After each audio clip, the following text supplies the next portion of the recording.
Welcome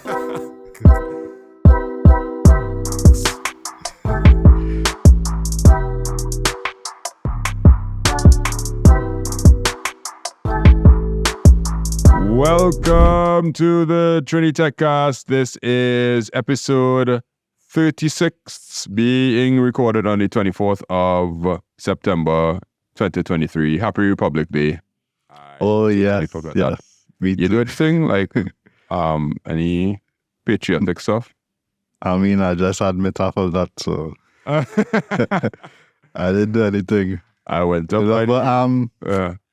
My daughter's school did something Friday, so that dress up dating. Yeah, I don't know if that's a trend, but real schools do that dress up dating, and they tell you to pay like $5 to contribute towards something.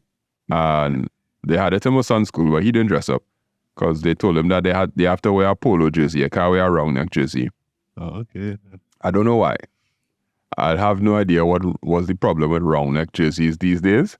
Maybe they think polo jerseys will be a little more less of a risk, because I guess the round neck jerseys have prints and thing now, and it would be hard to find a polo jersey that could. I don't know. I really should have asked the teacher what's the justification for it, but I don't know. Yeah, well, I mean, Happy Republic Day to all the proud Chinese out there. Yes. Hopefully, those are our country to fight it. Yeah, could get back on the right path. When was it on the right? Sorry, that's you said get back. Hopefully. Yeah, that's hope. I went up by the velodrome in Arima to play cricket, and they told me that I couldn't. And I see all sorts of things in the on the field, and I was like, what's that? And I saw all sorts of fire officers and vans and things. So I think they're gonna have fireworks tonight. Okay, I'm not 100% sure, but we didn't have fireworks for Independence in Arima, so they might be doing the fireworks now. Because I think so too. I find it weird too. Like I was like, yeah, no, it's fireworks for Independence, now Republic Day. But who am I to question their decision making? I am not the guy. So what we talking about today? Where we are going through three things: two local, one international. First one is digital analytics for the region. The Interdevelopment Bank has some plans or tools. There's only one article to read on it, but it have a little bit to discuss in terms of how it will apply to us. The Attorney General Office and Legal Affairs, I think they released some information about the hack that took place in July, I think this happened, yeah. And Facebook trying hard with AI because, well, Facebook had to try hard. What else can they do? Like, they had to figure out something. Except for the changes that they make on WhatsApp. So the changes on WhatsApp, they have this thing called communities now. Communities. We'll talk about it when we reach the story, but let's go to the first story. So the digital analytics for the region. So here is the article from this is the Express. Yes, it's the Express. So the IDB presents the first digital analytics tool for the region. And the Interdevelopment Bank is pioneering a digital analytics platform that says it will help governments and investors identify opportunities and design cost-effective projects to close digital connectivity gaps in Latin America and the Caribbean. There's a part of it that it involves the UN, the UNDP, and every bit of people has tried to not take advantage, but have their hands in developing nations, maybe to have them pay back a loan. But, we go down to the politics of it. This innovative platform empowers users with tools to design connectivity projects that draw on unique layers of data, geography, infrastructure, population density, and others for increased impact and cost effectiveness. Connect LAC provides, that's the name of the thingy, Connect LAC, Connect LAC, Latin America and the Caribbean, provides high quality information that enables countries to accelerate their efforts to close digital gaps. The platform better measures the socioeconomic impact of projects so they can prioritize the ones that are most impactful for development. And this is something that I think is definitely a problem. We have a copy and paste kind of mentality where, all right, well, America does this or the EU does this, so let's just start to do this too.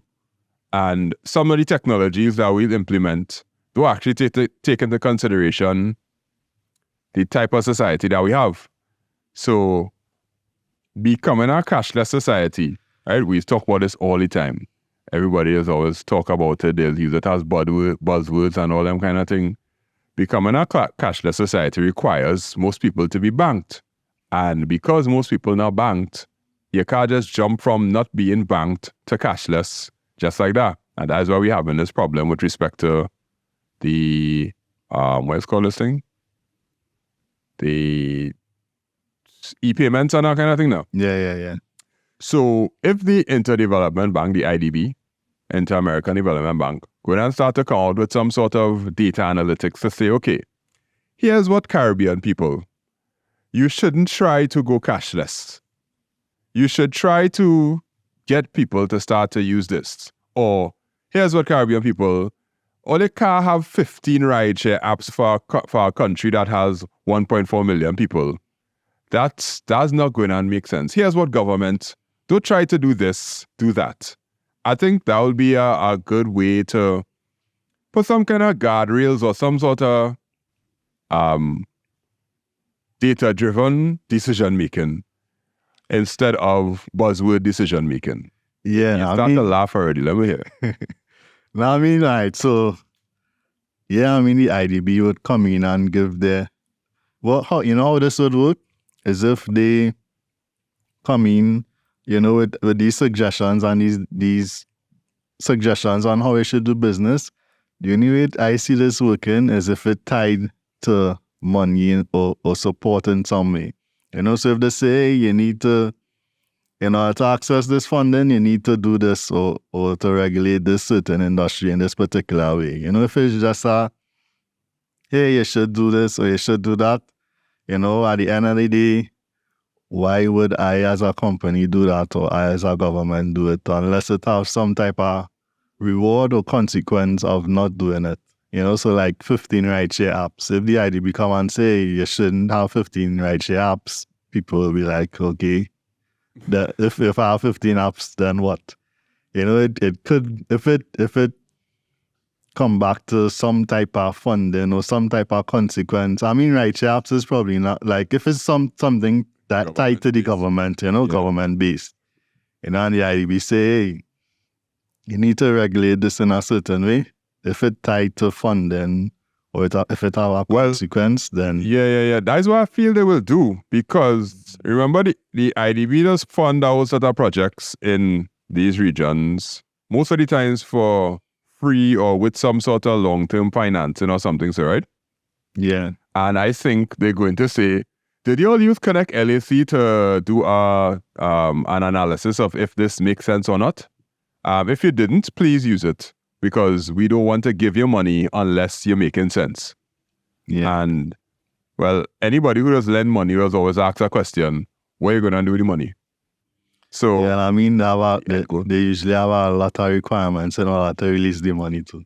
Yeah. So the end goal of this, I could see, is them saying, yeah, if you all want to be technologically driven, we have actually made a tool for you to use to make a good decision, because the article says it measures the socioeconomic impact of projects so they could prioritize the ones that are most impactful for development. Whose development? The Interdevelopment Bank.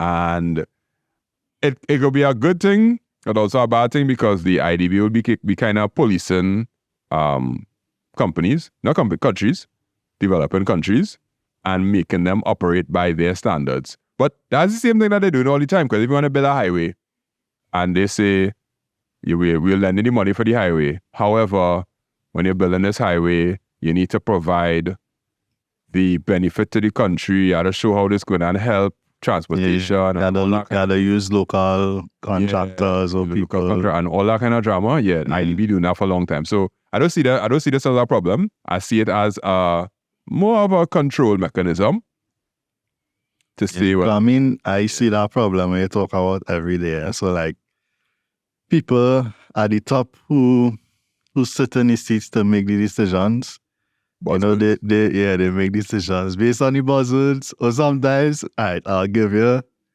a hypothetical scenario. This doesn't mean that it actually happened, right? No, of course not. Never.